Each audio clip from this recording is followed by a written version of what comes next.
It's finally here. The first predictions are getting put in. Roger Goodell's hitting that chime thing for no reason because he thinks it's the NFL draft. But it's much worse. It's the Golden Globe Awards.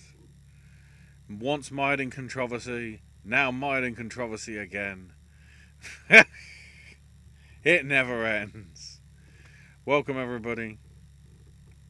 I am your MC, Ashley. Do I do that because it rhymes? Probably. And joining me as ever is AJ, defending champion, I think. Yeah, I think I'm here. Yeah. We'll find out. It's Neil Breen. I am here. Now. Um, and Owen is also here. Now. Yeah, I'm here. I'm looking at the screen. I realize, my God, I badly need a haircut. But yeah, I'm here. Parsnip has asked what is the newest controversy. Well, I say controversy. It's more of a boycott problem. At least according to Wikipedia. So It's a very, I mean, I kind of get it, but it's also a very first world problems yes, boycott. yeah. So 64 voters out of I don't know if it's exactly 300, but it's in and around 300. Apparently, were threatening to withhold their votes in protest at the final round of balloting because an email from Tim Gray, who worked for Variety but left there to basically become executive VP of, I guess, the Globes Association or whatever it's called now. Thanks, Dick Clark. Um, he told voters in an email that people can attend the viewing party for the Globes, which is at the Beverly Hilton, but they wouldn't actually have tickets to the actual ceremony with the tables and all that in the ballroom itself. They'd just basically be in a different room watching like projectors, I'm guessing. Of which some people, weren't happy. We were completely erased, but the award lives on. Highway robbery of the smoothest caliber.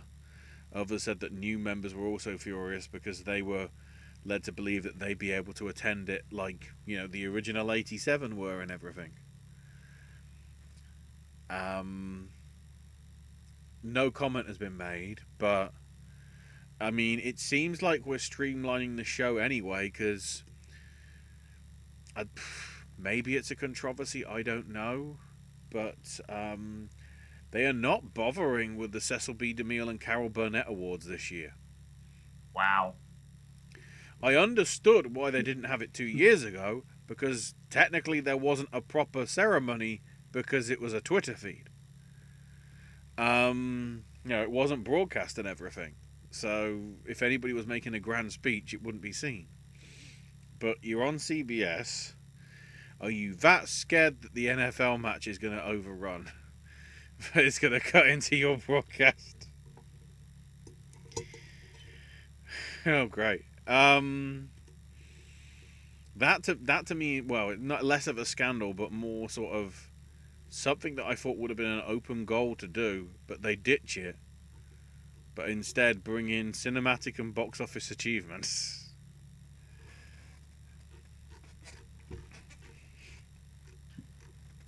So that's kind of a mess.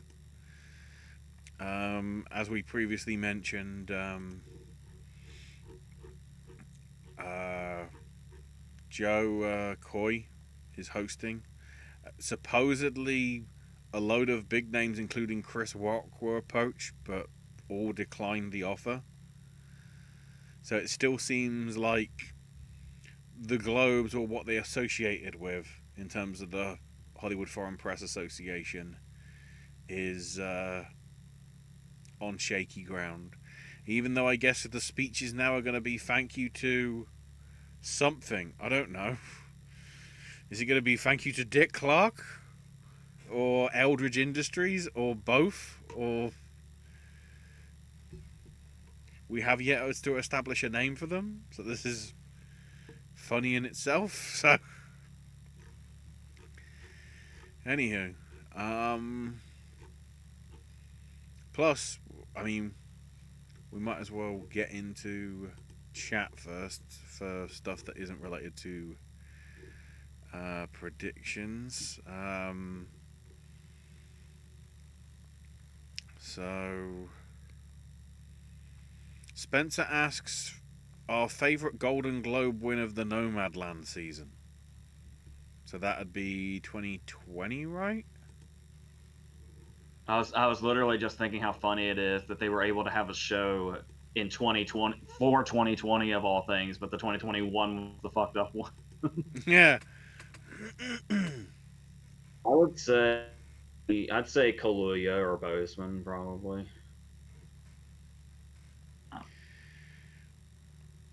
Yeah, I'm trying to think back to. Hang on, let's right click. I guess technically it'd be 2020, 2021.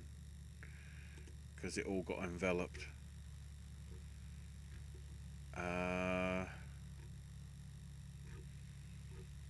I would go with Aaron Sorkin winning screenplay.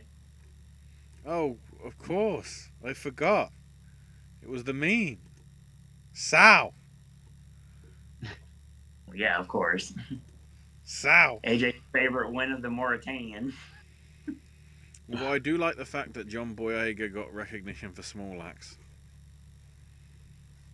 As well. That was nice to see.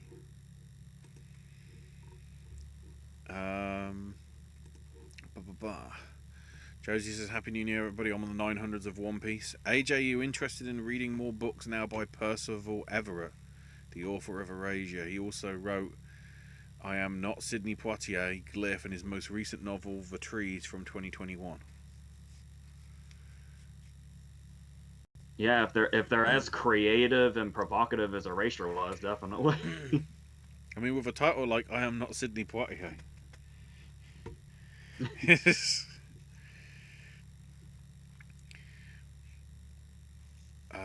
Josie's personal Oscars for first time watches for this season. Best editing, Deadly Games from '89. Best stunts, A Better Tomorrow. Best sound, Cure. Best score, Joseph Koo for Better for Tomorrow. Best costume, Antonia's Line. Best makeup and hair, Frankenhooker. Best production design, Cook, the Thief, His Wife and Her Lover. Best cinematography, Mahu Kalari for Gabe. Best supporting actress, Debbie Morgan for Eve's Bayou, though Diane Carroll's performance was heavily considered. Best supporting actor, Giovanni Ribisi for The Gift. Best adapted screenplay, Stephen Close for The Wonder Boys. I think if back then they had 10 Best Picture nods, Wonder Boys probably would have made it in the 10. That's fair. Because it had a fair few acting nods from what I remember. As well as the screenplay stuff. I think it was nominated in screenplay and it won song at least. Okay. I thought there might have been some acting nods, but best original screenplay, Kevin Williamson for The Faculty. Best lead actor, Graham Greene for Clear Cut. Best lead actress, Joan Leslie for Repeat Performance. Best acting ensemble, Metropolitan. Best director, Ken Russell for The Devils. And best picture, Miniam Moshkowitz from John Cassavetes. Josie also says, I just finished watching the Americanization of Emily. It was fantastic with James Garner, Julie Andrews and Melvin Douglas, directed by Arthur Hiller and screenplay by Paddy Chayefsky. Shout out to James Coburn in that movie too. I think he's my favorite performance in it actually. Josie asks favourite performance of any of the 3 stars mentioned, so Douglas, Garner and Andrews.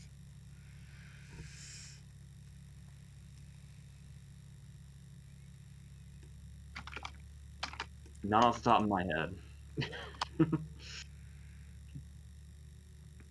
Yeah. I'm gonna go Maverick. Of course you will. I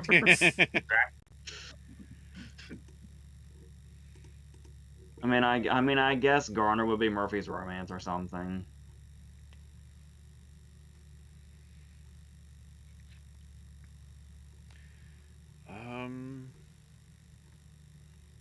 that's probably the Move Over Darling's pretty solid though. Yeah.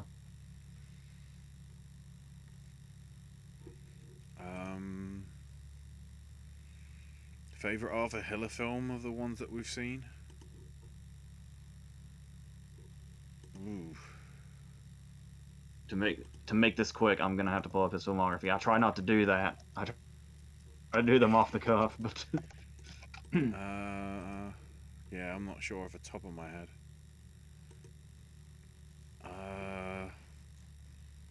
I think I remembered why I don't remember his movies off the top of my head. Oh God, he directed the first ever film that I saw, Carpool. Oh no.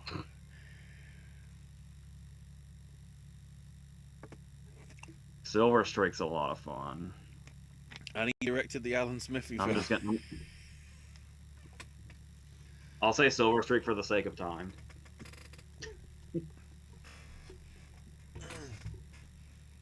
He's probably stereotypical, if I can say it properly, but probably love story. Yeah. See no evil, hear no evil. Josie also asks us favorite Paddy Chefsky script.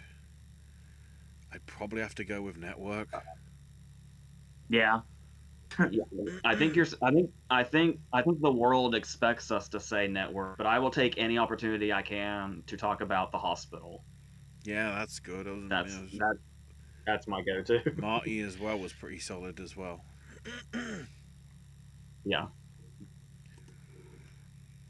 Still yet to see Poor Things. We'll do so in the near future, but knowing everything Banshees won over film we can't mention last year in the comedy musical before the expanded membership has me think that Poor Things could upset on Barbie. You never know. Smile by Uncle Cracker was on the radio today. If Falling leaves with international feature, I'd love to hear the audio of Patrick Star saying Finland. Aki Kaurismäki, the director, takes a lot of inspiration from Jim Jarmusch. With Taylor Swift and Beyonce music docs, how about a Jimmy Buffett one for all the parrot heads? Yeah, especially Ariel's a Kaurismäki movie as well, isn't it? That movie always gave me extreme Jarmusch vibes. Bryce says, how many celebrities would I think that's. Oh, go ahead. I think the Jarmusch vibes are why I love Ariel so much. Bryce says, how many celebs will attend the event and how many will attend the Astra Awards, formerly the Hollywood Critics Association Awards, the day before? Probably both. I might keep an eye on that on Saturday if I'm bored. Just because it's on YouTube, so I can actually watch it. Josie asks, who will win in a wrestling match? Zac Efron's Kevin Von Erich or Fat Bastard from Austin Powers? Well, I mean, that's two different kinds of wrestling, so. I honestly think if you want to talk about a performance of a Mike Myers character, it would be Shrek, not Fat Bastard. That would be more suited for said wrestling.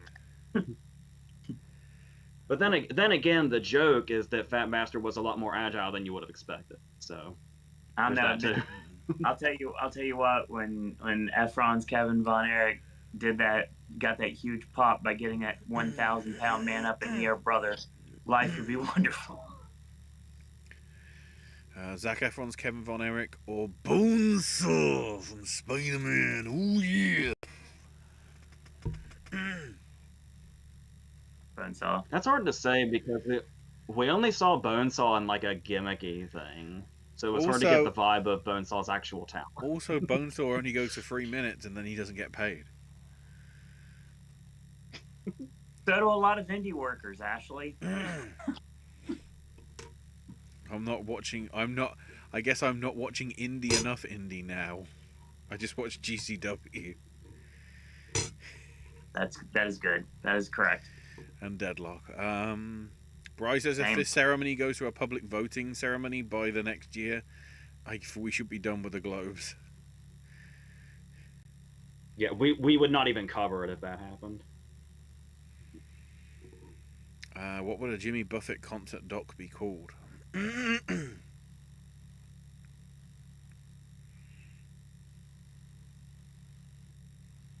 Oh, there is a parrot emoji as well. Of course there is. Escape to Margaritaville, maybe?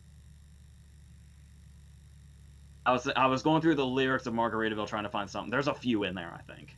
So. Buffeting parrot. Because that when they flap is technically buffeting. So. Danny DeVito would make a good host. Thank God Rami Youssef wasn't in a movie last year nominated at the Globes with his buddy Jared Carmichael there.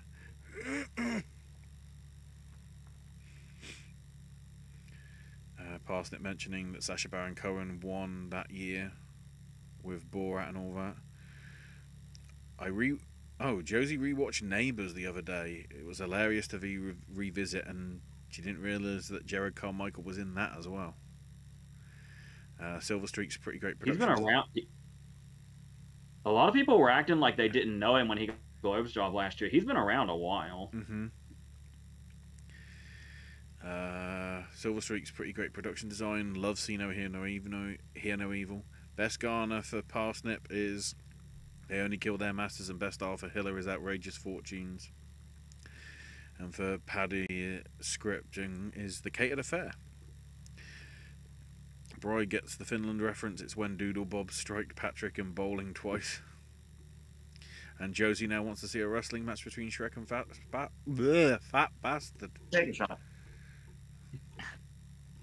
I can't. I'm in charge of the stream. Right. They would stop in mid fight and realize they have the same voice and really confused. And I don't mean just Mike Myers' voice. I mean the accent. Yes. Right, because I've decreed that it starts at 27:55, let's actually get to these freaking predictions. As we head to, oh god, it's television.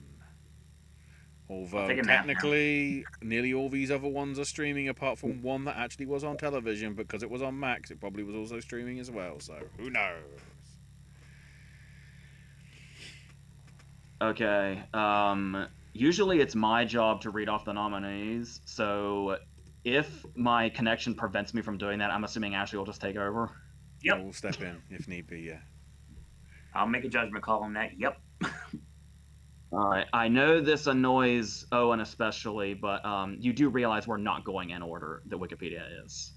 This order is ridiculous. To be The fair, order is all I over the have it in place. the wiki order, but I'm gonna put it in the order you put it in, or just move around, whatever.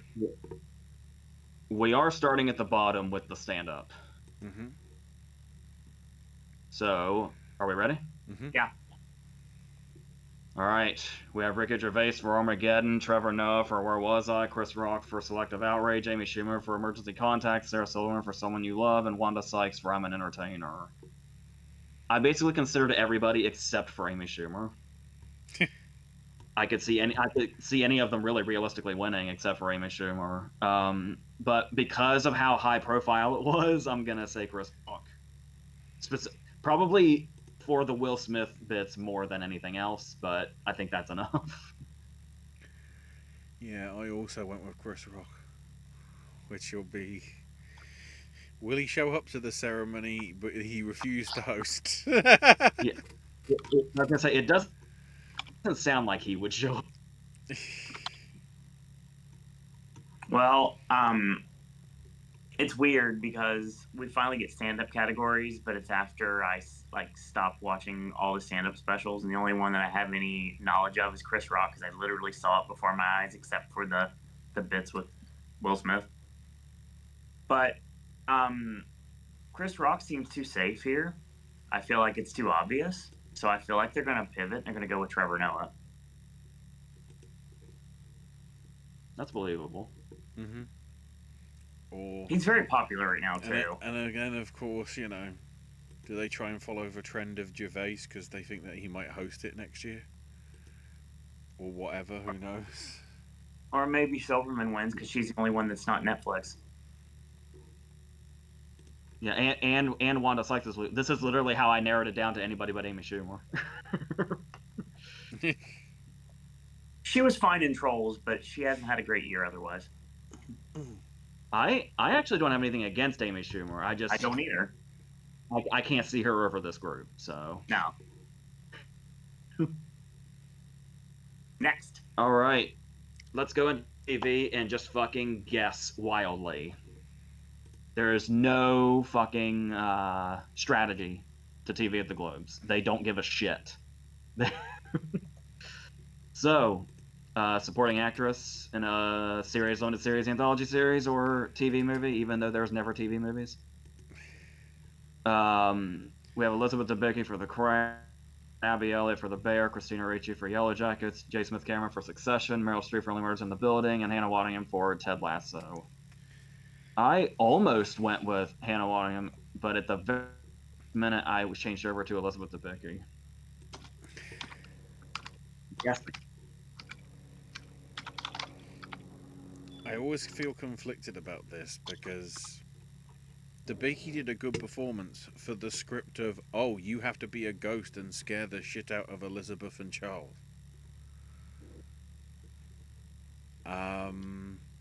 I think, though, because it's the only place that I think it might be realistic. Well, just because at least in my predictions it's the only place that it would get a recognition, I switched at the last minute from Abby Elliott to Hannah Waddingham because that might be the only thing Ted Lasso gets. Possibly. Oh, you think so? I mean, of course we fall into this weird shit that the Emmy nominations and answers were 6 months ago. So everything that happens in that ceremony could be completely different to how people feel now. So yeah, I know nothing about. I know nothing about what the Emmys did, so I'm going on nothing at all. because of the actors' strike and the writers' strike, it got delayed, and I think it's the week after Critics' Choice. So that's the other thing. Like, these awards are first, so when people that aren't even nominated in these others, it's either going to make the Emmys look bad or all the other ones look bad. It's a lose-lose situation, but we win-win. Because it's stuff we talk about. Owen, where do you want to stick your pen? Yeah, so again, it's funny because I did some research on previous winners in like the last 10 years. And it's funny because I'm not seeing a lot of overlap when it comes to the television categories. I'm seeing a lot of people that have not won in the past. Now, granted, there's some categories that obviously have had multiple winners, but there's a lot of people that I've not seen nominated before. Gives sense to run Debicki or Waddingham because of their seasons. Gives sense to run Elliott because of The Bear. Gives sense to run Smith Cameron because of Succession, and it gives sense for LOL Meryl Streep. So, but I'm not doing any of that because I've got a horse in this race. It's somebody that I've been a fan of for a long time, and I might as well go for her because who knows if the Academy will or not. I'm going with Christina Ricci here. Richie's performance was well received. There's nobody in there, maybe apart from Meryl, that I don't think is truly deserving of being there. Don't get me wrong, Meryl I think was good. I didn't catch any of Only Murders in the Building, but I heard at least good things about her performance. I mean, apparently that's all she's doing now, because she's not doing films. As it stands. So, then, supporting actor in a long list of things. Yeah, we've got... I'm in the red. Am I still here? Yeah. You're here. Still holding on. Okay, we got Billy Crudup for The Morning Show, Matthew McFadden for Succession, James Marsden for Jury Duty, Evan Moss Backrack for The Bear, Alan Ruck for Succession, and Alexander Skarsgård for Succession. The big question is if you're going to disregard all the Succession guys or not, which I considered because Billy Crudup always seems possible, and I almost went with Evan Moss Backrack, but I actually came back and went with Matthew. Even though I know I've heard that Skarsgård's role is like really showy. But yeah, maybe just that one specific thing that I know about Matthew McFadden is why I'm going towards that. But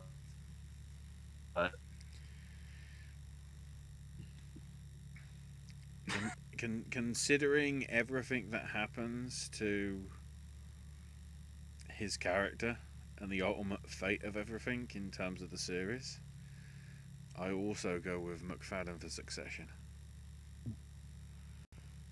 Because I don't think he's been acknowledged before in this. No. I think Strong has. And of course, this time Strong is considered leading.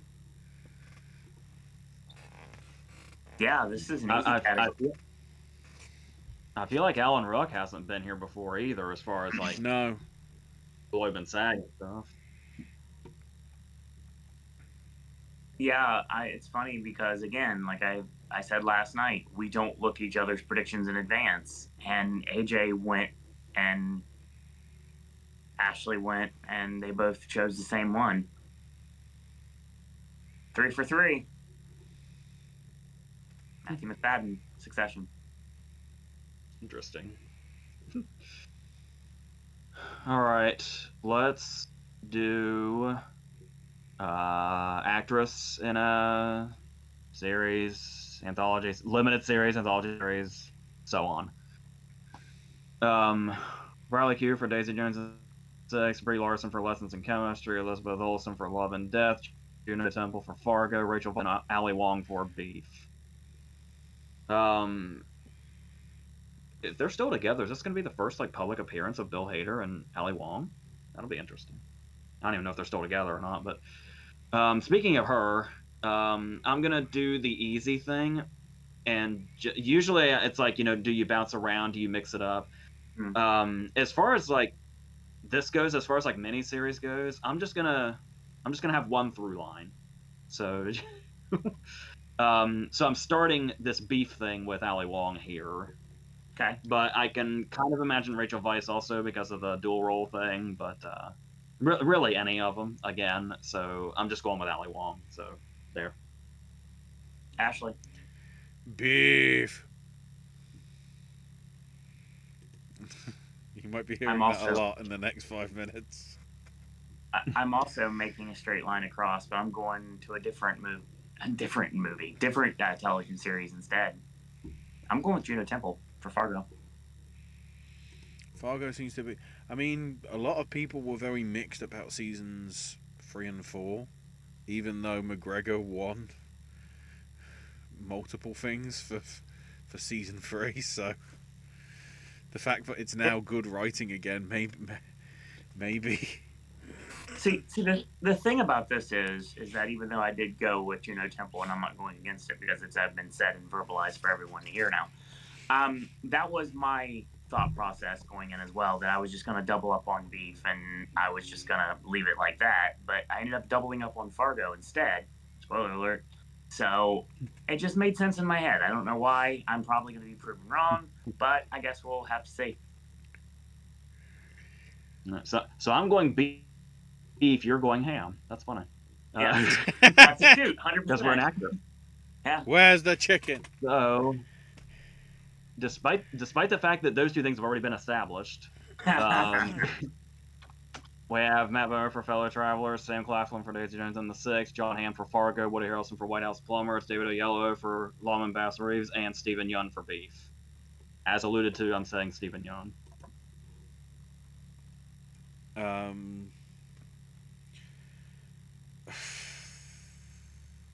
I mean, I'm sticking with Stephen Yeun for Beef, but I'm wondering whether they throw CBS a bone and Olawayu wins for Bass Reeves. The surprising one here is Daisy Jones and the Six, and that's the other thing I keep seeing a lot of praise for. So I can't. I feel like there's a reason why it got nominated, not just to fall. I So possible it could be a spoiler here. I was part of a focus group for this like a year and a half ago, and the episodes I saw were really good. Yeah. It's basically like It's basically like Mac. like it gave me Almost Famous vibes. That's what it sounds like from what the vibe I got from it. Yeah. It's sort And of you never. the closest thing I can think of is it's sort of it's a fictional Fleetwood Mac, pretty much, in terms of the style of music and everything as well. And it's also like hard to bet against Woody Harrelson too. So I mean. Mm-hmm. Let's move on to musical or comedy. I just want to hear a Woody Harrelson acceptance speech. Let's actually go ahead and do the formats all at once. Wrap them all together. Yeah. Well, even though I don't forget one thing, we have to get ahead of ourselves like I did last night accidentally. Yeah, I didn't mention it yet, but yeah, I'm going with Johnny M. Completionsake.com. Let's go. All right. So is the only difference that they added anthology series? Is that what I'm looking at here? They did that so they could add Fargo here and putting it in drama. Sure. Is what they did.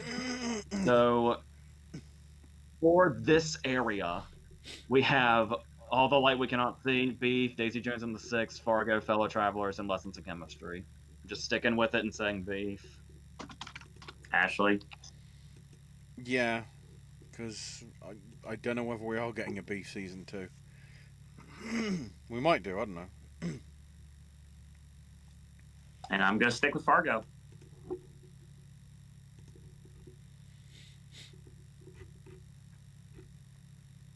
Okay, I just realized this is the one I was gonna when I looked at these and I was picking them, I was like, I'm gonna come back to this one, and I realized now that I never came back to it. So I have to do this one on the fly. Real time working it out. Yeah. And for those who aren't following along, it's actress in a comedy series. Yep.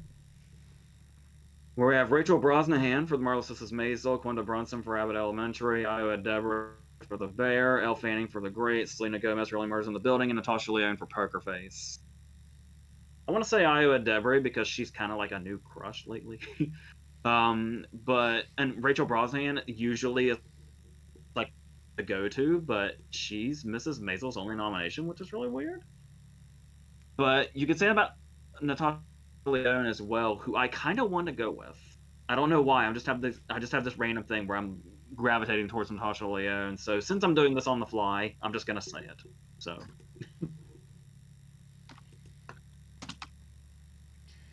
Ashley. I think this is probably where the start of. This is the only thing that might actually continue as a trend throughout the season, and that is, are you getting the actress wins for comedy? At least I hope. I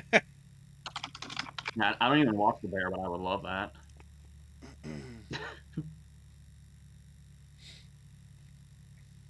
Yeah, I have to concur.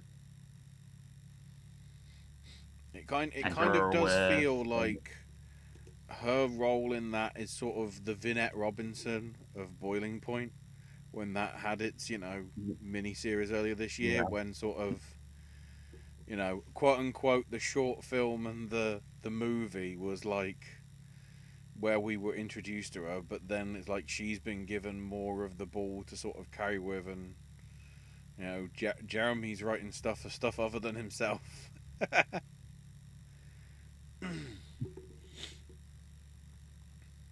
Speaking of, possibly. All right, so actor. Yeah, the bloodbath. We have Bill Hader for Barry, Steve Martin for Only Murders in the Building, Jason Segel for Shrinking, Martin Short for Only Murders in the Building, Jason Sudeikis for Ted Lasso, and Jeremy Allen White for The Bear. The fact that Bill Hader isn't running away with this is unfortunate. So obviously it's down to Sudeikis and White, right? Seems like it. Despite what Ashley said earlier, I gravitated towards Sudeikis, and I think I'm going to stick with that.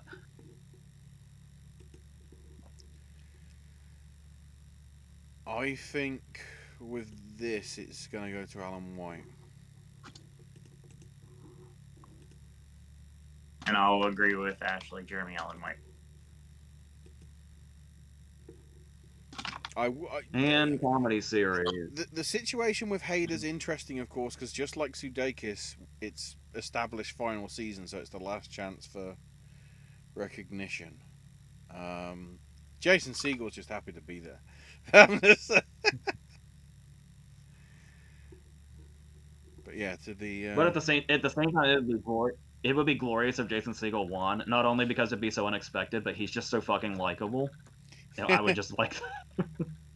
Harrison Ford will be like, so why didn't I get nominated? So for comedy series, we have Abbott Elementary, Barry, The Bear, Jury Duty, Only Murders in the Building, and Ted Lasso. I'm gonna go ahead and say they're doing the farewell thing to Ted Lasso. Yeah, I've been flipping a lot between The Bear and Ted Lasso, and at the minute it's landed on Ted Lasso, so I'll stick with that. If Jury Duty somehow gets it, I guess we know what's winning a lot at the bloody Spirit Awards in a month or two. And I'm going to go with The Bear. And then, like I said, there's such a thin for a lot of these. There's such a thin line between comedy and drama anymore. Mm-hmm.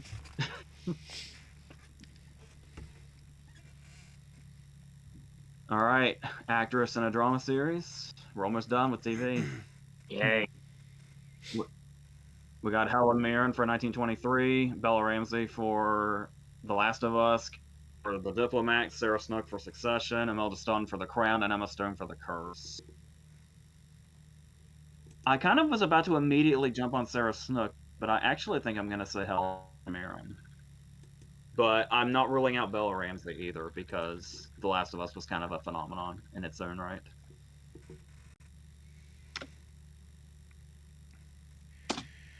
Yeah, as much as I loved a lot of these performances, Bella Ramsey's Ellie was just really such a great adaptation of the game that, and Ellie is always the pivotal point throughout everything that we've seen so far, at least in terms of the game stuff. So Bella did a very good job with that. So I am gonna go with her. And I think I've seen the Rolling Stock a time too many, because I'm going to go with A Really Good Night for Emma Stone for The Curse. That did. I haven't managed to actually see any of that, but the whole concept, you can tell it's from that guy. That's one way to put it. Considering how much bloody Yorgos Lanthimos stuff she's done, I'm not surprised she picked up a gig with bloody Nathan Fielder, and to some extent, I guess, Benny Safdie.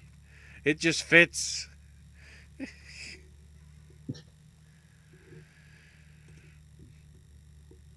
All right, actor in a drama series. We have Brian Cox, Kieran Culkin, and Jeremy Strong, all for Succession. Gary Oldman for Slow Horses, Pedro Pascal for The Last of Us, and Dominic West for The Crown. I went ahead and just canceled out all the Succession guys.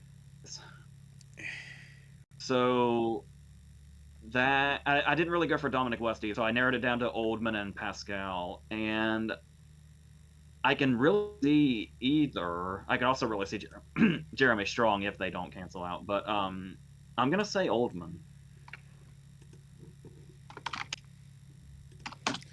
You're not dying on the hill alone, AJ, because that's what I went with. I mean, Pedro's definitely has a good chance. As I explained, to try and not go into spoilers, I'm not entirely sure why Brian is in this. Because arguably it's a supporting role when you're only in so many episodes. Unlike, when he was in every single episode of all the other series. Mild spoilers.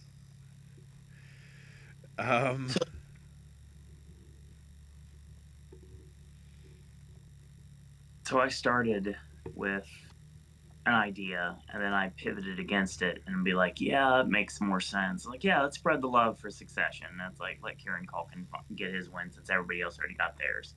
That's understandable. And then I went back to what originally brought me to the dance in the first place, and that was Pedro Pascal. And I feel that they're going to want to give something to The Last of Us. And if I have them a Stone-winning actress, they've got to have actor go to Pascal. So that's exactly what I'm going to go with. Spread the love.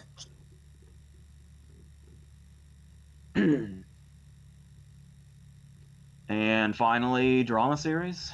Mm-hmm. We have 1923, The Crown, The Diplomat, The Last of Us, The Morning Show, and Succession. I gotta say, and The Last of Us feels like a possibility. I feel like they have I may be remembering incorrectly, but I feel like The Crown has won a lot, and sometimes inexplicably. So it's like, but I'll go ahead and set off Succession.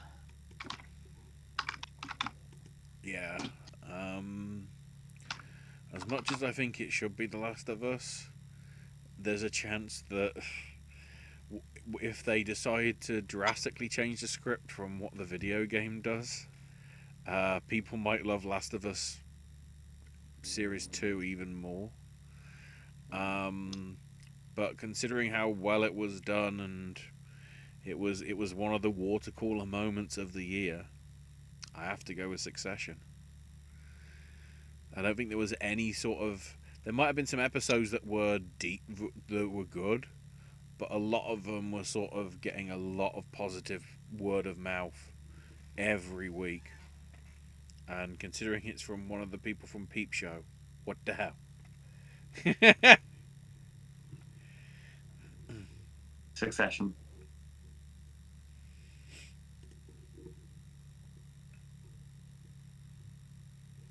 All right. I'll quickly go to the chat because we've got Parsnips predictions in the TV categories. There is Spencer's predictions, but I don't think anything was mentioned there in terms of TV stuff. So Parsnip has Chris Rock for stand-up, Streep for supporting actress, McFadden for supporting actor, Yunnan Wong for limited actor and actress, Quinta Brunson for comedy actress, and Jeremy Allen White for comedy actor. TV limited series, Fellow Travelers, The Bear for comedy, Snook and Culkin for drama actress and actor, and Succession, but adds in brackets, I like The Last of Us a lot more personally. Josie also mentions any British stand-up comics I like. Tim Vine, because he just does like 5-second jokes, like puns and whatever. He holds the record for like telling the most jokes in a minute, or something like that, an hour. He also seems like one of the nicest people that might also be a psychopath. Well, it also helps that he is the brother of Jeremy Vine, the BBC sort of former political person as well. So you've got like the serious Vine brother, and then you've got Tim being Tim. Josie says, had Gambon still been alive, I'd love to have seen a cook, thief, wife and lover reunion with him on stage. Thing I didn't realise until I looked into it, I rewatched Skylight with Bill Nighy and Carey Mulligan a couple of months back. The original Skylight run in the 80s actually had Gambon in the Nighy role, which fits. Tim Roth could be on stage with Helen Mirren still. Sadly, Alan Howard passed away almost a decade though. Yeah. And Parsnip's getting all ready to the movie stuff, so now I've got to scroll from the top to the bottom all the time. Rah. Yeah, we're gonna start with the weird bullshit award. What? Before we even try predicting this, what are they awarding? Because if it's box office achievement, that would be Barbie, and that's already predetermined. So, what? So the wording, all it is acknowledging films that grossed 100 million domestically and 150 million worldwide. I mean, so is it know. like is it more of an achievement for the Eras Tour because it's a concert movie? Is it more of an achievement for Oppenheimer because it's an R-rated biopic that's 3 hours long? Were you saying something? Yeah, it saved AMC. Like literally. You know, the ones that stand out here in like those that seeming like did achievements is Barbie for being the biggest release of the year. John Wick for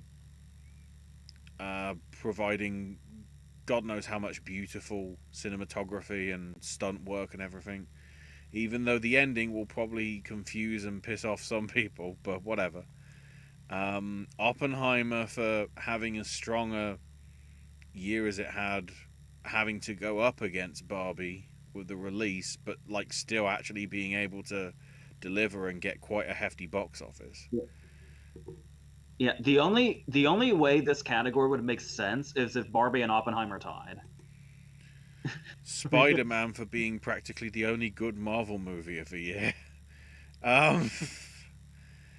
The Mario Brothers movie for being, I don't think it's the highest grossing animated film, but it's close. I think it should be. I think it was under Barbie, wasn't like right under Barbie, wasn't it? Yeah, I don't know. Yeah, but I don't know how it features like compared to inflation with like any of the Toy Stories or anything, or Avatar. Oh, you mean because, you know, that's animated. And then Taylor Swift for making concert movies popular again.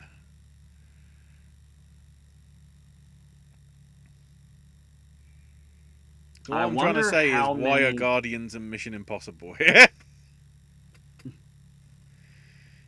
Who's going to vote? The question... I'll get this out eventually. Go ahead.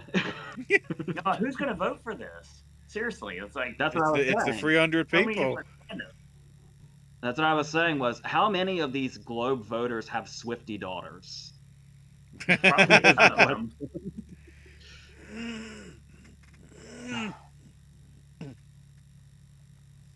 So, like, I'm trying to predict it, but I also just don't give a fuck about this category.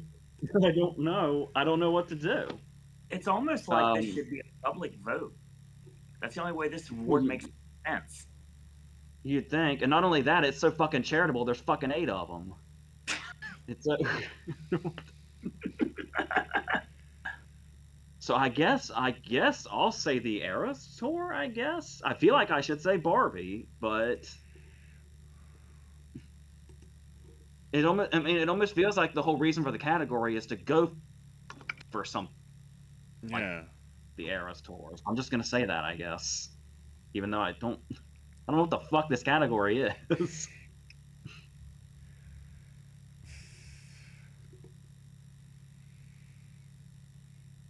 Realistically, I want it to be John Wick Chapter 4, because then it adds more credence to stunt work being acknowledged in all ceremonies. But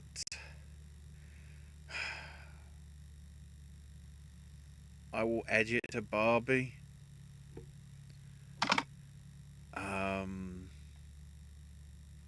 But I could foresee, realistically, anything but Wick, Guardians, and Mission Impossible possibly winning. Maybe Spider-Man sort of being an outsider of the five, but the other four, depending how these 300 want to vote. Then again, of course, what happens if they split the vote? And mysteriously Mission Impossible wins because it's on CBS Paramount. Is it a fix? Is this going to be like Eurovision where it's like 10 points from Russia go to Croatia? Who knew? They're neighbours.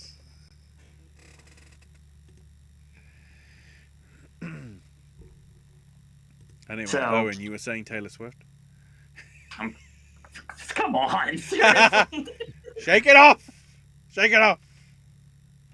But you talk about, now this is funny because this category obviously AJ is against. I get that, I understand, and it feels like something that should be like fan voted because this seems like it's Taylor, pun intended, made to be fan voted. Yeah. Now, here's the thing about that. You want to talk about splitting the votes? AJ brought up a good point. Then how many voters have Swiftie daughters? Probably a lot of them. But how many voters loved Barbie and the whole family did? How many voters loved Oppenheimer? So talk about splitting the vote. That's how Taylor wins because you split between Barbie and Oppenheimer, and then Eras Tour wins. The curse of Because they can't Barbenheimer figure out. strikes again. Yes. All right, let's do some fucking music categories. Can you believe you're going to say that? Oh, real categories. It's so nice to see real categories again. Speaking of And Barbie's music, back in the conversation. speaking of music, though, we need to acknowledge something that I only just remembered now. Jack Black is half the way to an EGOT. And we know Yeah. it can't happen this year because it never made it in the shortlist, but yeah. He got a daytime Emmy because he voiced that blooming Kung Fu Panda TV series for a change rather than get somebody else that sounds like him to dub it in. So, he's got the E and the G.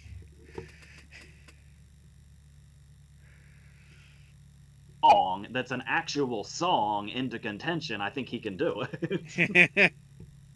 How he's not a... Because how he obviously, yeah, he's a fucking musical genius. Yes. That's why I don't know what the fuck Peaches is. But anyway, I mean, Peaches is basically just him goofing off. I think the thing that's annoying is that it's nominated here. But speaking of, let's do song.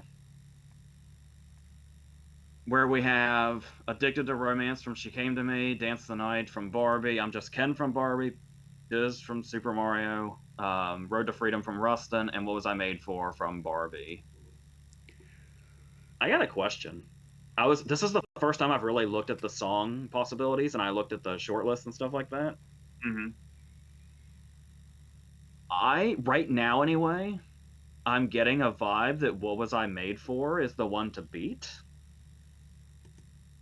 My question that comes with that is would Billie Eilish and Phineas by far be the youngest multiple Oscar winners if that happens? I think she just turned 22 and he's like 26. If they win again, is that unprecedented age-wise? I think so. Yeah, and you're right, 100%. It's definitely the one to beat, but that's the thing. Are you going to go with the most obvious answer? Or are you going to go with let's be funny about this and go with something else instead? Like I'm Just Ken. Yeah. I know people think I'm Just Ken's like it's a funny song, but also a kind of profound song. I think it's mostly a funny song. Have you seen the new version of it? And I heard about it, but I didn't care enough to.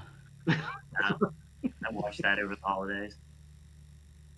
I didn't really listen to What Was I Made For until her SNL performance, and it was like, oh, this is actually kind of Okay. It's a great song, and it's perfectly fit in the movie too. Yeah, so that's what I'm gonna.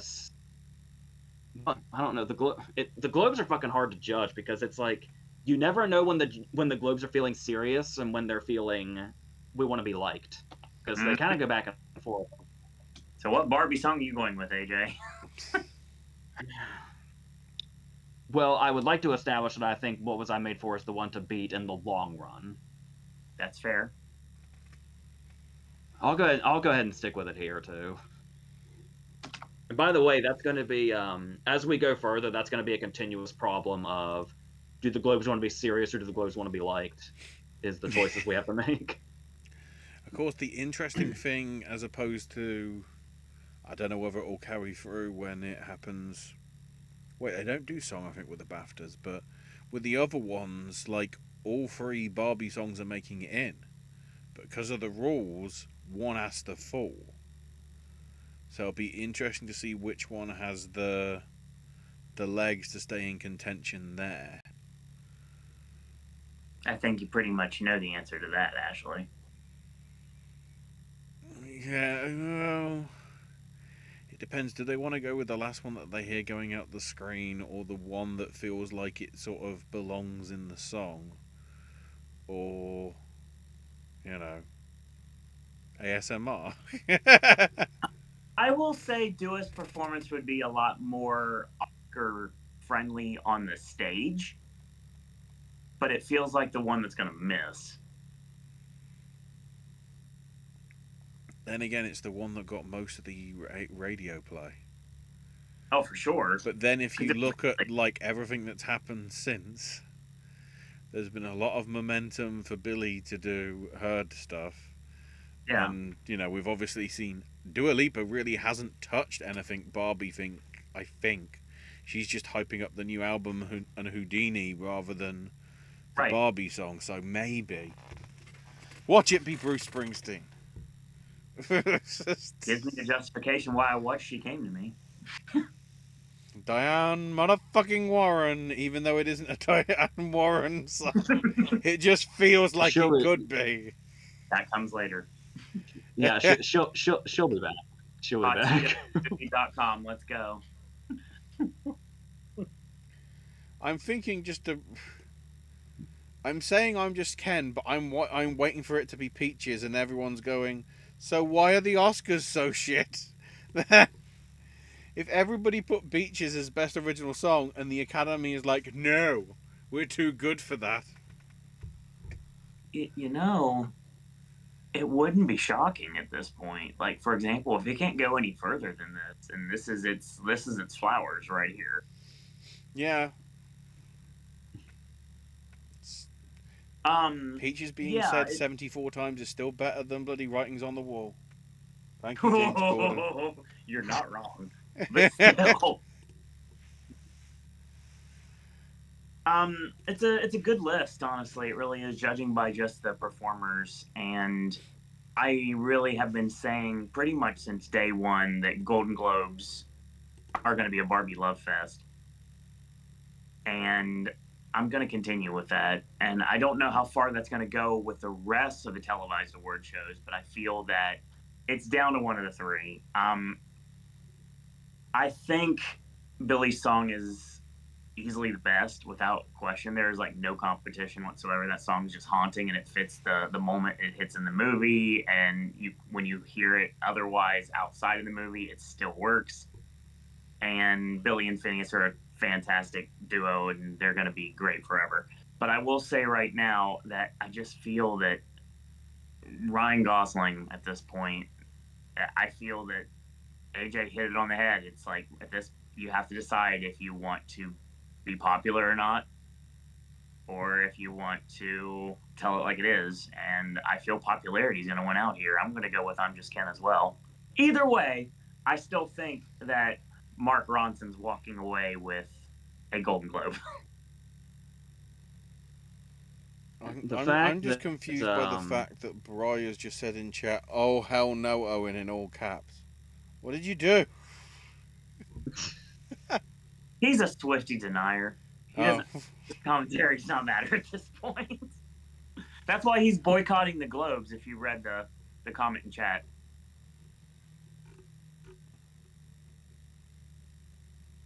The problem with the whole do they want to be liked or do they want to be serious thing also is this whole how desperate are they for this rebranding? Like how desperate are they to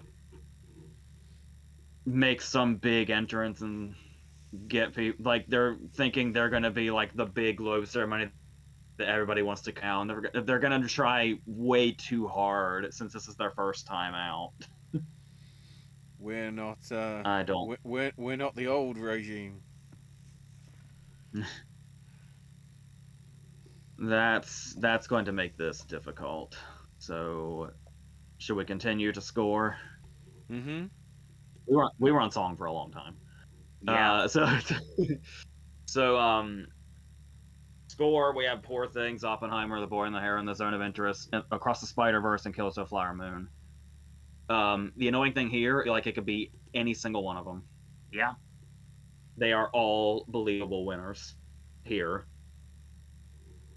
I actually almost want to say Across the Spider-Verse. Goranson would be a pretty obvious choice, I feel like. Mm-hmm.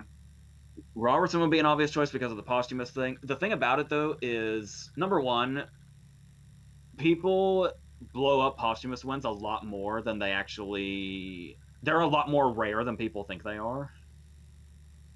So, like, it's very easy and lazy, which people love to be.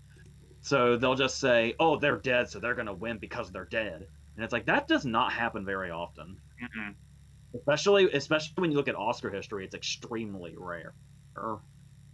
But I think what helps is that not only is it posthumous, but it's a fucking awesome score by a legendarily awesome musician. Yes. So that in itself makes it very likely. I almost want to say Goranson just because he seems like the most obvious choice, because his score is the most present in the movie. But man, for some reason, I really want to say Pemberton too. As you can see, this is another one where I didn't really make a definitive choice. I will go ahead and say, damn it. I'll say Goranson.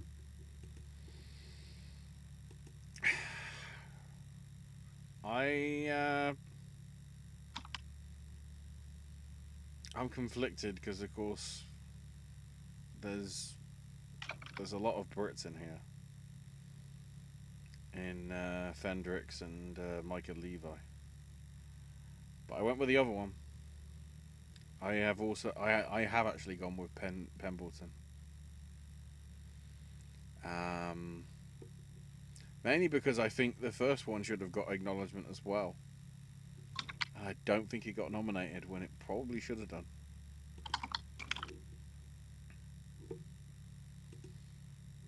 Yeah, it looks like we're gonna split the vote again, which is gonna be a guaranteed point for one of us, unless somebody else wins. I want to go with Fendrix here, like, greatly, but you know, again, it feels like posthumous wins don't happen fairly often, and I think that this is the year it's going to. I'm going to go with Robertson for Killers. Nice. Okay, guys, we're gonna go up on Wikipedia. If you're following along. Dang it! Hold on, I gotta find it. We're gonna do foreign and animated before we go into the big stuff. Okay, I gotta change the order. Give me a minute. Go ahead. Excuse me, non-English language, even though Anatomy of a Fall and Past Lives are here, which are predominantly... Well, Anatomy of a Fall feels predominantly English to me. Yeah. And Past Lives has a lot. So I rewatched Past Lives recently, and there was more Korean than I remember, but it's still... You get so wrapped up in it, it feels like they're speaking English pretty much, even though that's such a major plot point. Major plot point in that and Anatomy of a Fall, interestingly. Yeah. So we have Anatomy of a Fall, Fallen Leaves, Me Captain, I think is the English translation. Past Lives, Society of the Snow, and the Zone of Interest. I was racking my brain between Anatomy of a Fall and The Zone of Interest. And I think I'll probably regret this, and I'm probably overthinking it. But I was gonna go ahead and lean towards Past Lives just because they put Celine Song in director.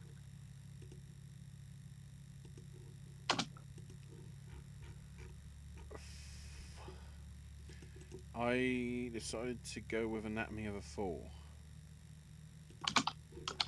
But I think it's probably them two or Zone of Interest that are the most likely to get the win. I wouldn't have a problem if Ashley's right at all. I'm sure AJ wouldn't either. Definitely could see Zone of Interest taking this. But again, I'm going to stick with the same answer AJ has. I'm going with Past Lives as well. For the same reason. Yeah. I think it makes the most sense because I feel like Anatomy of a Fall and Zone of Interest seems to be the ones contending for the win. And then, just like we talked about before, they cancel each other out and the third person comes in, and that's Past Lives. Lots of splitting of the vote this year. I can see it happening.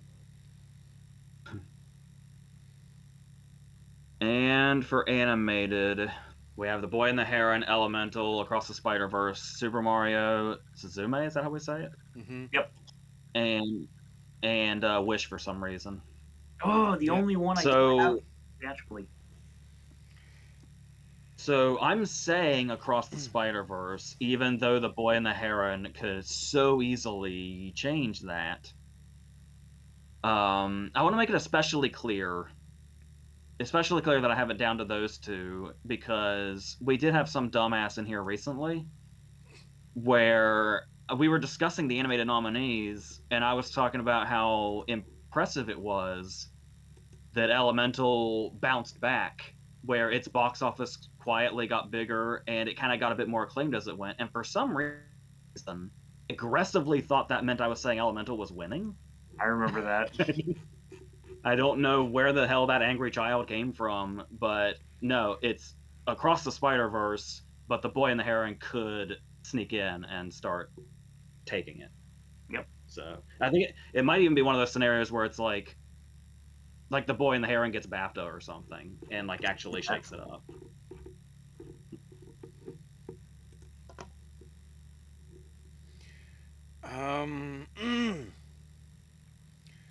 Because of my Tokyo Joshi connections, I should say Suzume just because it shares the name with one of the wrestlers.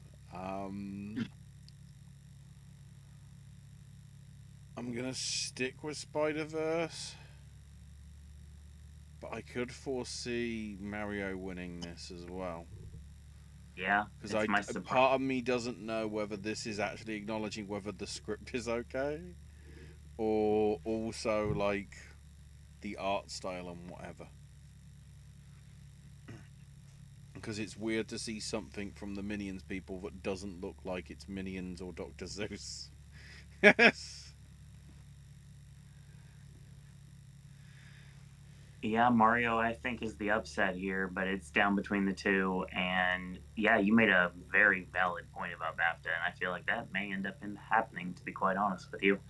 But for the most part, I feel like it's going to be very heavy on Spider-Man for the whole season. And I would not be shocked if it somehow gets that elusive 5th adapted screenplay nomination too, because everybody seems to really love it.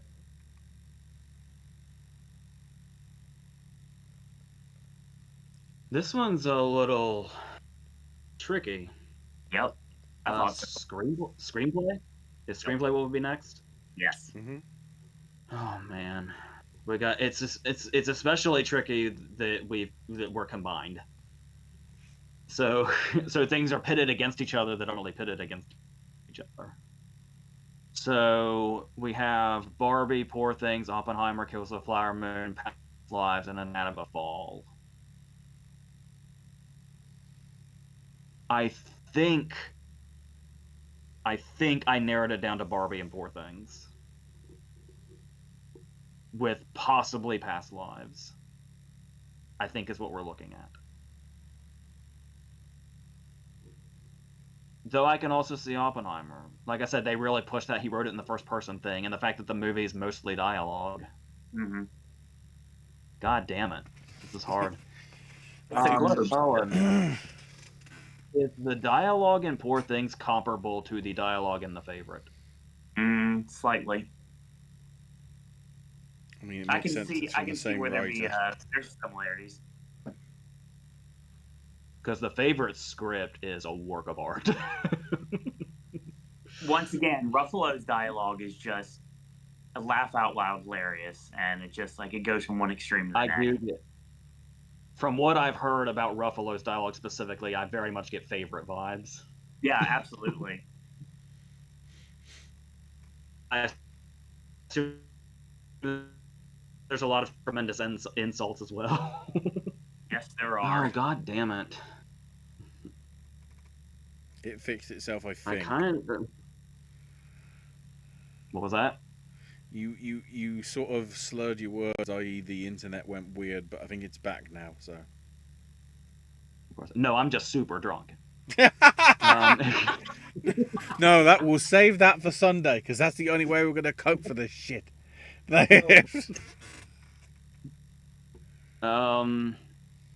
I'll say... God damn it.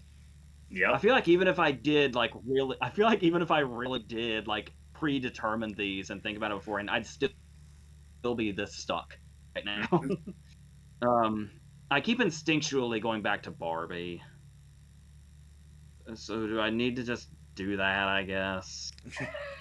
This is the most appropriate screenplay category Barbie's ever been in since they're just combined. Adapted and original. Yeah. It don't matter what it is. It's a screenplay. Alright, so for it the counts. sake of that. Alright, so fuck it. I'll say Barbie. I do find it interesting, though, that I can't remember how it's been previous years. Well, maybe not with the Globes, but the fact that 5 out of the 6 are written or co-written by the director themselves. Only McNamara stands alone. That's gotten so common. Yeah. I was really contemplating Anatomy of a Fall, and that could be the surprise win. But I'm just gonna edge it to Oppenheimer because I don't know what it's gonna do for the rest of the ceremony. Yeah, I'm not as crazy about Barbie as I am the other movies here, with the exception of Poor Things, which I haven't seen. But from what I've seen, there's no wrong answer. I can assure you there's no wrong answer on this list.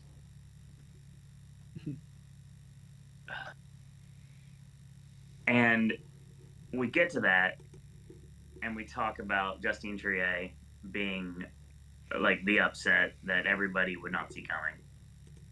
And then you've got Celine's song, which is going to do well across the board and starting to get more visibility as every ceremony progresses. Scorsese's always in this. And then we get Nolan, like the third person. It makes perfect sense. But it always comes down to Barbie versus Poor Things, especially here. And, you know, I feel weird going against Greta, and I won't do it. This could be McNamara's award to win, 100%. But it's the Globes, and I think the Globes is the Barbie show, and for the most part, it will be. I'm going to go with Greta.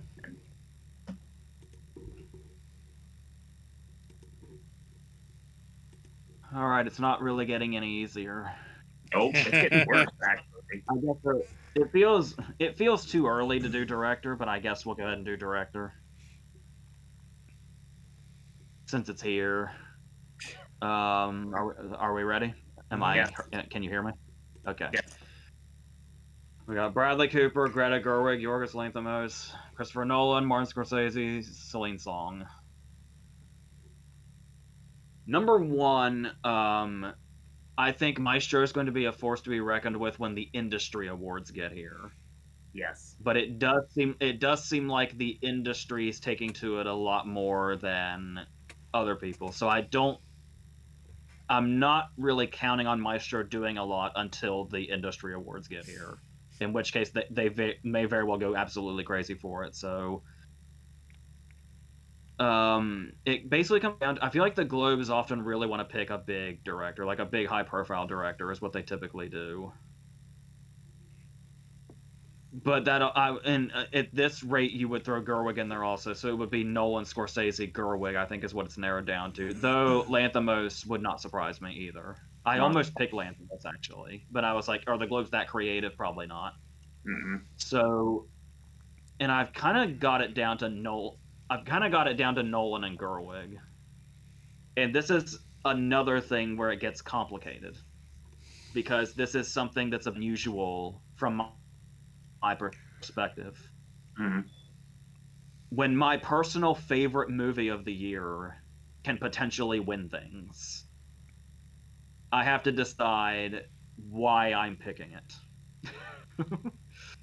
Am I picking it because that's what I hope happens, or because I think that's what will happen? It's the old head or heart dilemma sort Because of thing. Wow. it's What not. was that?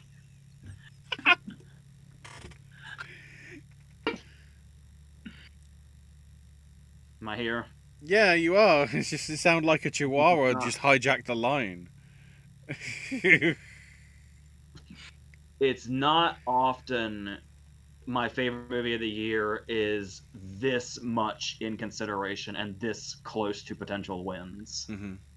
This much in the conversation to win things. So, do I say Nolan or do I not say Nolan is the real question. Because it's so easy to imagine it being Gerwig. Mm-hmm.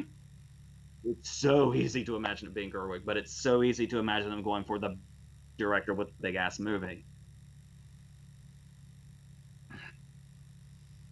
I will say Nolan. Okay.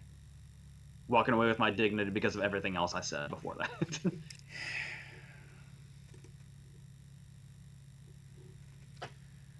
I'm gonna go with Gerwig on this one, probably because of what I did with screenplay. Flip reverse it, but part of me just wonders whether Cooper just wins this out of nowhere, and like even the critics are now getting suckered in by the industry loving it so much. I mean, the Globes are desperate to be part of the industry, so Mhm. that's like their whole thing.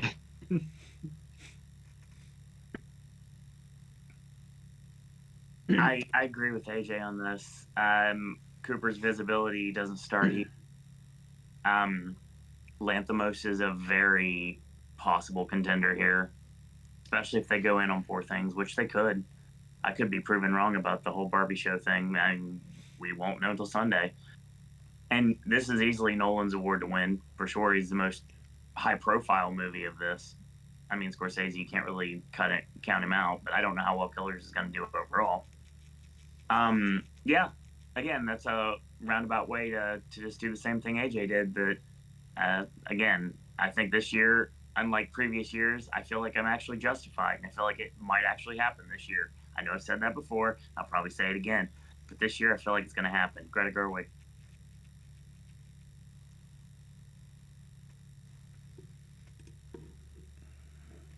Well, as I'm hanging out in the red here, supporting actress. Mm-hmm. Yeah. Emily Blunt for Oppenheimer. Thank you, Globes. Danielle Brooks for The Color Purple. Jodie Foster for Naiad. Julianne Moore for Made to Sussman Pike for Saltburn. And Divine Joy Randolph for The Holdovers. I'm going to assume we're going to continue this Divine Joy Randolph streak until the season's over. Seems likely. So, unless this wants to shake, I see no reason to not stick with that. So, yeah. Yeah, I'm going Divine Joy Randolph as well. Same. There's really no reason to go against it at this point. All right, supporting actor. Mm-hmm. This could get interesting. Yep. All right. We got Willem Dafoe for Poor Things, De Niro for Ghost of a Flower Moon, Downey for Oppenheimer, Gosling for Barbie, Charles Melton for May December, and Ruffalo for Poor Things. So I already told you, I don't know if you remember this, I told you like a prediction ago what I was going to say here. Mm-hmm. Because even back when I was saying Gosling would get snubbed by the Oscars, which has since changed, I was saying even if that were the case, he would still win the Globe. Mm-hmm. That would be such a Globes thing to do. Yes, it would Is be. to give Gosling the win for that performance.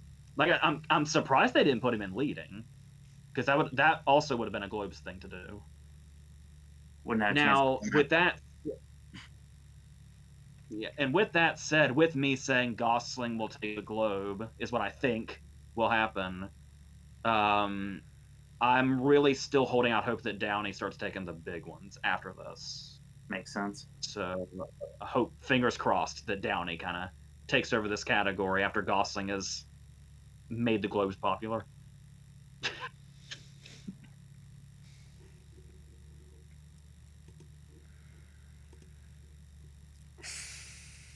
Yeah, I'll say Downey as well.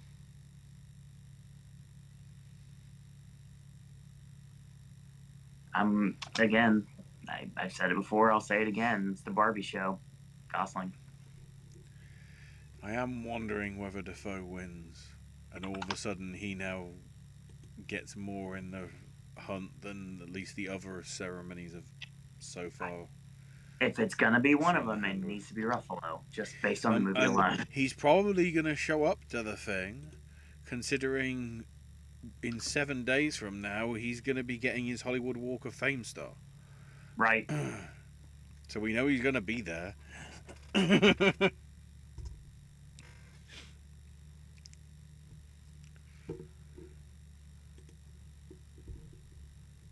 All right. So actress and comedy. Oh, and music. Oh my God, a music. Like I said, May December is here too. I don't know who's so fucked up that they put May December in comedy, but okay.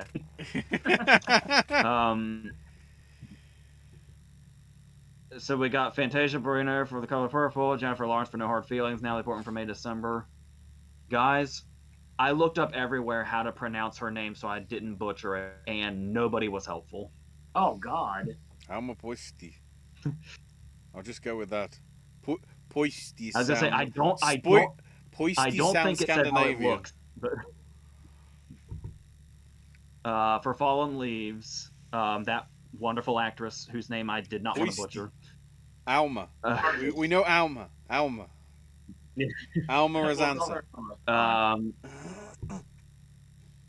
And all of what we just said doesn't matter, because all that matters is Margot Robbie for Barbie, Emma Stone for Poor Things. Where we are anyway. Accurate. 100% accurate. I know I should say Robbie, but I think I'm gonna go Emma Stone. Ashley. I'm going with Stone because I think there's like more range really that she goes through. Because Stone has to do some fucked up things. That is absolutely correct. So, to some extent, it's like when they gave the two girls from Blue is the Warmest Color the Palme d'Or. Because it's like we feel sorry for you, what you went through. It is funny that it's down to them, because if I remember Emma Stone talking in like an interview or something, does she move like a doll a lot in the movie? Yes. I remember her saying something like that. So that's very funny that they're in this together. Which makes sense considering the circumstances of her existence within the movie.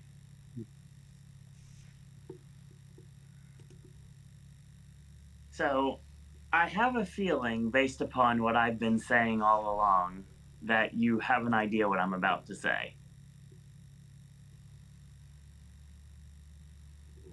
Let me explain myself here. So, honestly, this could be where the color purple actually starts getting visibility. Because Brooks could win too, surprising. And then Barina wins, and then we'll see where that goes. I think everybody else is just glad to be nominated, and it is literally down to Robbie and Stone. Now, I've been saying all along that Robbie would be here when it comes to my Oscar predictions. But the weird thing is when I even say this is the Barbie show, I circle back to what AJ said before. Even during the Barbie show, someone's got to take a dive, and it's the titular character herself. I'm going with Emma Stone. She's winning 2 at the Globes, 1 for TV, 1 for movie. I'm just glad when Robbie wins, I won't lose a point to you guys. I thought about it. I thought about it long and hard, but I didn't do it. All right, let's look at this. I love this lineup. I love this lineup. Also, Chalamet's here. So, well, we had to find something that's musical. Yeah. So we have Nicolas Cage for Dream Scenario, Timothée Chalamet for Wonka, Matt Damon for Air, Paul Giamatti for The Holdovers, Joaquin Phoenix for Beau is Afraid, and Jeffrey Wright for American Fiction. Man, I love that lineup. Okay, Giamatti versus Jeffrey Wright. So it's crazy how much I can imagine both of them. Yeah. It's like you kind of resort to thinking about who you can imagine at the podium accepting it. And I can see both of them so vividly. Certainly. I think because they both Giamatti's definitely been up there. Maybe because I've seen Giamatti give so many Golden Globe speeches is why I can imagine it so much.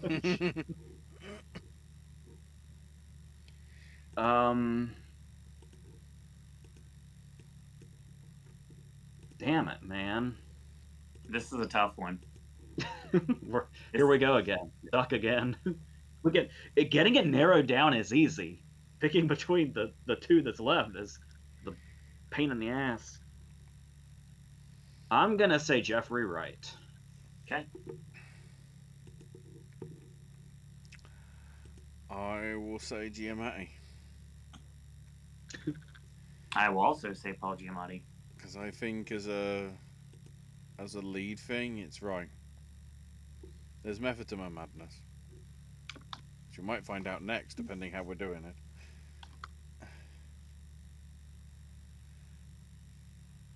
All right. Do we go ahead and do? We'll go ahead and do picture. Well, musical comedy picture at least. Let me move it. Go ahead. Yep. No musicals. Very interesting. The Color Purple got shafted here. That's great. Yeah, but then again, there is something that is not a musical or comedy.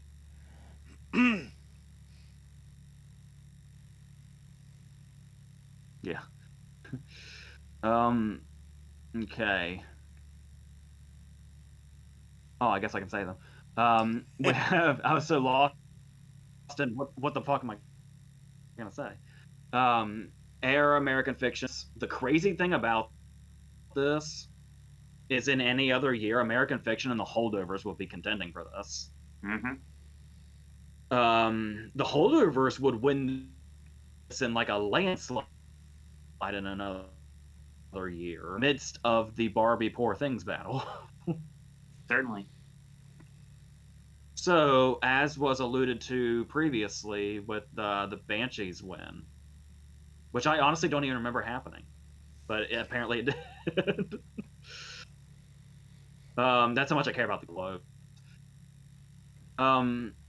Yeah, it's really believable. They've decisions before where it would be something like Poor Things over something like Barbie, where they actually went with like, like we're past the era of when they went with The Hangover in 2009. So, oh my God.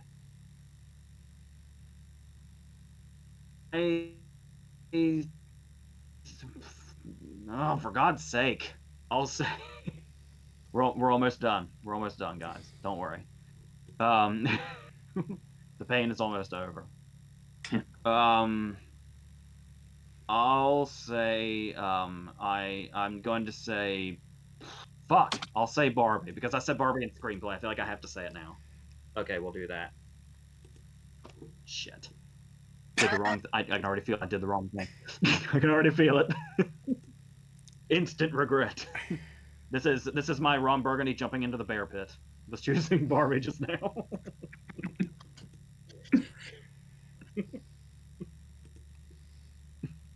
Well, if you jumped in with the polar bears, I'm about to jump in with the black bears. Because I think I'm also going into a bear pit on this one. I'm again thinking on along the logic of ensemble. I'm going with American Fiction on this one. Interesting.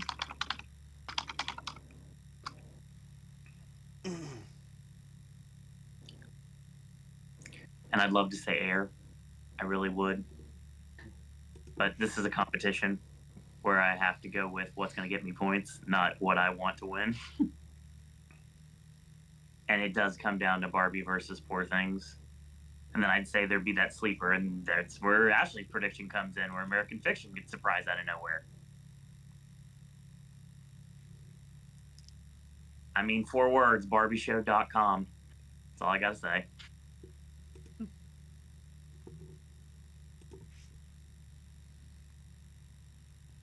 All right. Yeah. Real difficult. Okay. I had something in mind here, but the fact that the Globes has been revamped kind of makes me... You're not really able to say, oh, they did this in the past, so they'll do this now. Sure. So for actress in a drama, we have Annette Bening for Naiad, Lily Gladstone for Girls of Flower Moon, Sandra Hüller for Never Will Fall, Greta Lee for Past Lives, Carey Mulligan for Maestro, and Kaylee Spaney for Priscilla. You would think Lily Gladstone would be the knee-jerk choice, like it's obviously that. Right. I feel like Mulligan's in this more than people realize. Even like stepping Maestro outside of the industry bubble, I feel like Mulligan might transcend that to where Mulligan wouldn't have to wait for industry awards to start taking off the way the rest of Maestro would. True. But the reason I was debating about do we think about what the Globes have done in the past because they're revamped, foreign lead actresses, as far as I feel like, have a kind of... I clearly remember when Isabelle Huppert won for Elle, which is kind of pointing me at the possibility that Sandra Hüller could like win this. And I'm not saying it would be telling the rest of the season. I could see it being like an oh shit, they went with Sandra Hüller. Because Anatomy of a Fall did really well here, nominations wise. That was 26. Really went. They went kind of because Stone was in the other category, and I'm assuming when Lawrence won for So Long's Playbook. I can't remember. Let me quickly check.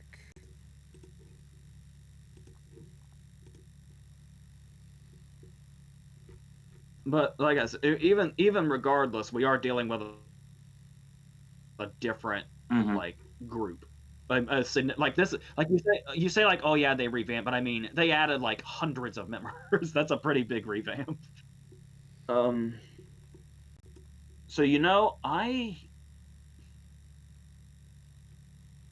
I mean, have I made a swing for the fences choices yet?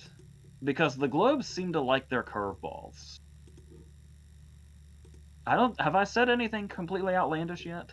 I don't think so. Because if I haven't, I'm gonna say Sandra Hüller just for the fuck of it. Yeah, why not? I'll do that actually. Yeah, I'll say it. Just to throw something out there that's a little wilder than some sort of excitement.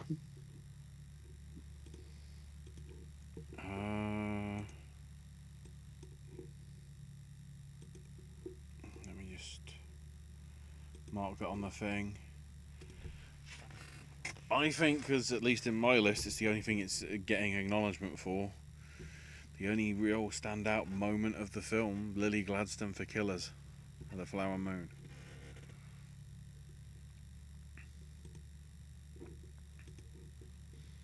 So I want to take you on a little journey real quick since we're about to the end and how I got to where I got to. So you look at the lineup again. I'm staying far away from Naiad. Not even consideration. Forget it. I'm not doing anything with it. It might as well not even exist. Priscilla, same thing. Everybody knows my love for Carey Mulligan. And before it started becoming the second coming of Jesus Christ and chicken strips, basically Maestro was giving Carey performance. I was hearing a lot of great things about it before anything even broke out with what happened with Cooper, even though he's the title character. My original thought process here, like right before I did anything, was Greta Lee, which a very big surprise win. But then I looked about past lives. I'm like, you know what? Maybe not. And then I went to Sandra Hula, and I was like, it's possible. Really is. And then I went with my gut, and my instinct is telling me that maybe Killers is, just like AJ said last night, when we get to the industry awards, is going to underwhelm. But there's one thing that has been a constant, and it's the name that's always been in consideration was Lily Gladstone. And I feel that even if Killers doesn't do as well as we want it to or we thought it might originally, I still think it continues. And I feel that this is going to be the first televised win for Lily Gladstone this season.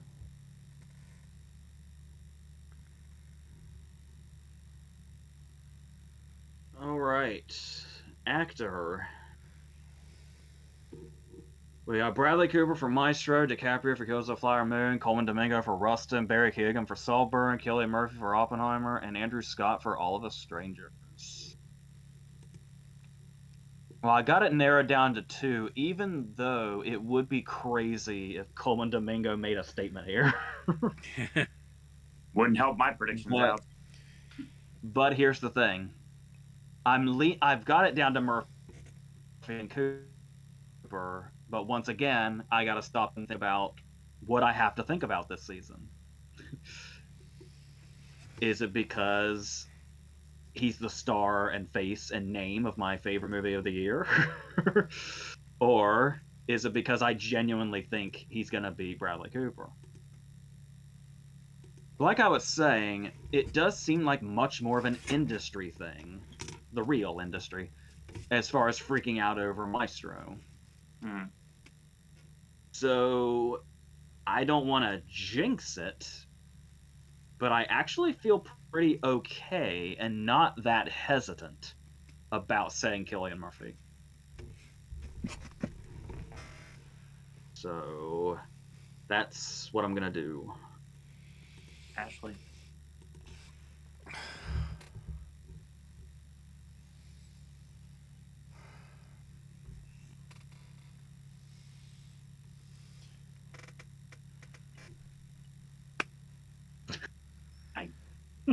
I don't know why I did that as a beer top, but I'll say Cooper, just because it's the only place where Maestro for me is getting acknowledgement.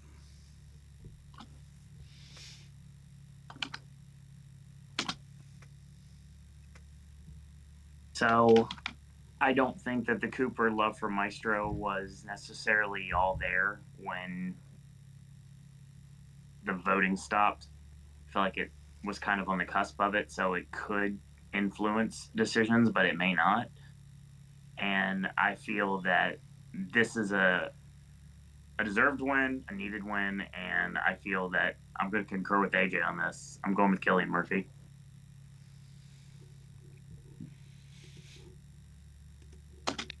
And finally, picture. Drama. Very interesting lineup. It's a great lineup, actually. Anatomy of a Fall, Kills of a Moon, Maestro, Oppenheimer, Past Lives, and The Zone of Interest. It would be a phenomenal way to show this is the new Globes if they not only did away with that weird rule the Globes used to have where they didn't put foreign movies in picture by giving it to an international movie. And they have three chances to do that. That would be awesome, but again, for the people in the back, is it because it's my favorite movie of the year, or do I actually think they're going to go with it? Is it actually going to happen? We'll find out. So I'm going to go ahead and say Oppenheimer. Ashley. My original logic was in this because of where it appeared that Anatomy of the Fall was going to do a Parasite. I know Parasite didn't do it at that year's Globes, but I think if it had been allowed to be in under the previous regime, it probably would have got Best Drama along with Foreign Language. That being said, I'm going with Oppenheimer. What did win Best Drama for 2019? I don't even remember. Quick. to the thing. 1917, where it beat Irishman, Joker, Marriage Story, and yeah, I should have known that. The Two Englishmen. I mean Popes. Oh yeah, it can't be English because bloody Hopkins is Welsh. Oh wait, Price is Welsh. The Two Welshmen. Damn it, I got the wrong country. And we end this with me once again agreeing. And I feel that this is going to be the win for Oppenheimer.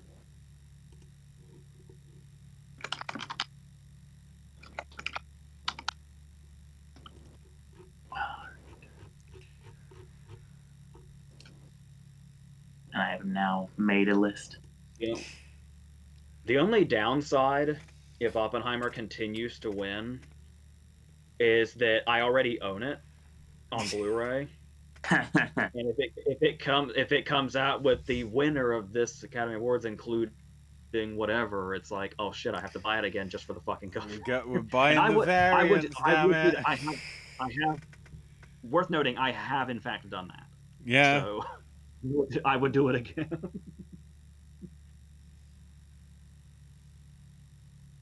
Parasite was probably may have been a case with that.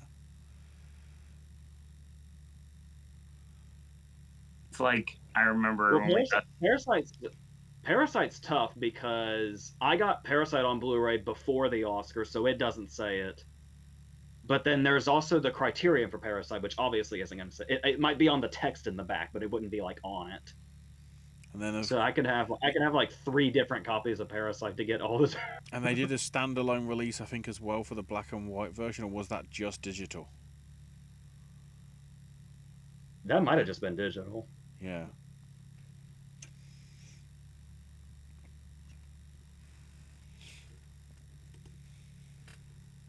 Is that it? We're done here? Briefly go through the comments in chat regarding what we just predicted. I like everybody. I like our let me specify. I like our regulars in the chat. Yeah. But man, I'm always like, oh my god, we're done, and it's like, oh shit, we forgot the chat. It's happening like every time. Spencer's ones are more the personal picks, but some of them do cross over with what actually got nominated. So Best Original Song, Theatre Camp for Camp Isn't Home. Best Original Score, Boy and the Heron. Best Screenplay, Society of the Snow. Best Director, a tie, or whatever. Haynes for May December and Celine Song for Past Lives. A supporting actress, Julianne Moore for May December, Kathy Bates for Are You There, God It's Me Margaret, and America Ferrera for either Barbie or Dumb Money. For Best Supporting, Damon for Oppenheimer, Gabriel Chung for May December, and Charles Melton for May December. Best Actress in Musical or Comedy, Natalie Portman for the not musical comedy. Best Actor, Jussi Vatanen for Fallen Leaves. Best Actress, Kaylee Spencer for Priscilla.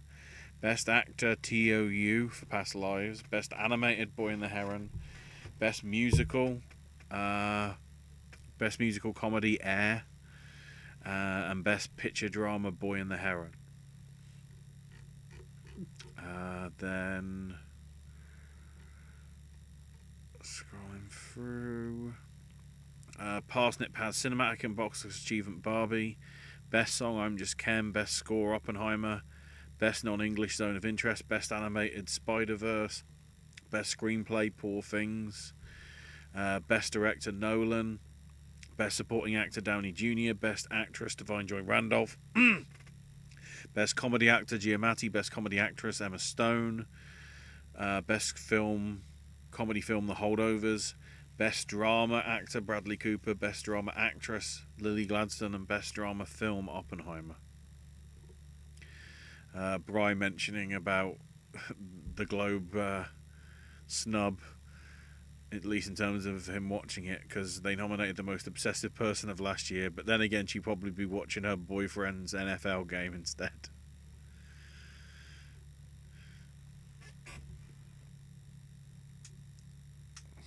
Thank you. That's fine. Speaking of stunts, favourite John Woo film? I still want to say Hard Boiled. I know you're supposed to say one of the international ones. I know. But if you don't want me to lie to you, it's Face Off.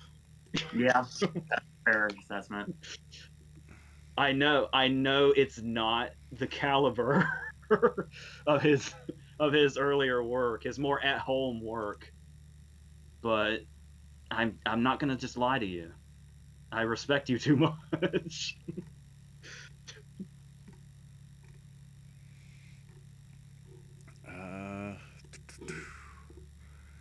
So sad how Leslie Chung committed suicide. Thoughts on Chow Yun Fat? It's a shame he hasn't got any more substantial Western stuff. But yeah, when he was over here, he was always way underutilized. Even when he was the star of the movie, he was underutilized over here. Yeah.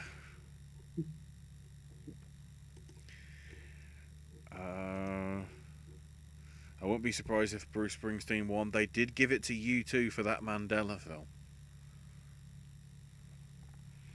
Then again, that was not a bad song. The Bruce Springsteen one, I'm kind of wondering, like, why it's around. It's not dramatically any good.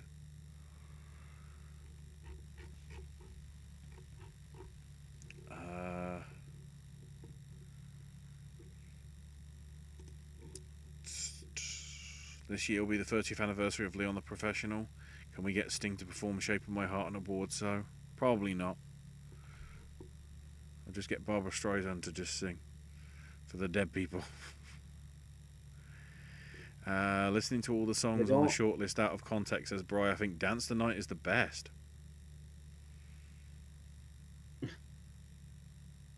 I don't mean to. If I seem impatient, I made a resolution to write every single day in 2024, and we're at 9 o'clock on the 1st, and I haven't done that yet. Okay. So I'm trying to... Don't worry, there's not a huge amount else. Fun fact: Mark Ronson's married to Grace Gummer, one of Meryl Streep's daughters. Bryce says, not to mention if there's another reason Spider-Verse not winning, it's because of the toxic workplace controversy because of Lord and Miller. Josephine getting excited for Suzume if it gets an upset, but rooting for Boy and the Heron for their and score. Bry also on the Spider-Verse stuff, there might be some voters to teach him a lesson and show support for the animators that had the awful experience. Joe says, I wouldn't be surprised if Past Lives or Anatomy of a Fall won. I guess that was in foreign language. Bako Rakora is just putting a lot of emojis, so thank you. Welcome. Josie, Gerwig and Baumbach, we're going to be a couple that wins a screenplay award together. Justine Trier and Arthur Harari. Hold my beer. Then on director talk as well, Josie says, I wouldn't be surprised if Scorsese won there. Random Roscoe comment, Elemental sucked and I wonder if AJ likes Wish too. Well, considering how when he introduced the list he said for some reason Wish, my guess is no. And I didn't even say I liked an Elemental. I said its acclaim got higher. Why? What is going on? Why is it all the people with these comments sound like the names like that you'd give to a pet? There's a cat in the box. Roscoe. Roscoe. It's a dog. There's a shoot cat in the box. Is this the same? I can't remember. It's the same fucking guy. I can't remember. I can't remember. Just Roscoe. Roscoe sounds like best friends with Muttley with Dick Dastardly. Oh my god. Bryce says if it was the Globes last year, I would have said Scorsese. Joe says if Downey wins supporting, I'd like to see Douglas and Tobey Maguire present the award. Yeah, but would they show up to the Globes? Collateral Reunion, Fox and Tom Cruise give Mark Ruffalo the award. Josie's been on this Wonder Boys kick for quite some time. Julianne Moore's character in May December would have an Etsy. Yeah, Parsnip agreeing with us that May December is not a comedy. Parsnip recommending Josie to watch A Better Place from 1997. Vincent Pereira, who worked with Ken Smith, did it. And then, Kevin Smith, not Ken. Oh, Parsnip's distracted because Parsnip's listening to the I'm Just Ken song. So he's just saying Ken a lot. Damn it. Feel sorry for all the other people with K's in the start of their name. Parsnip got Oppenheimer and Barbie both on 4K.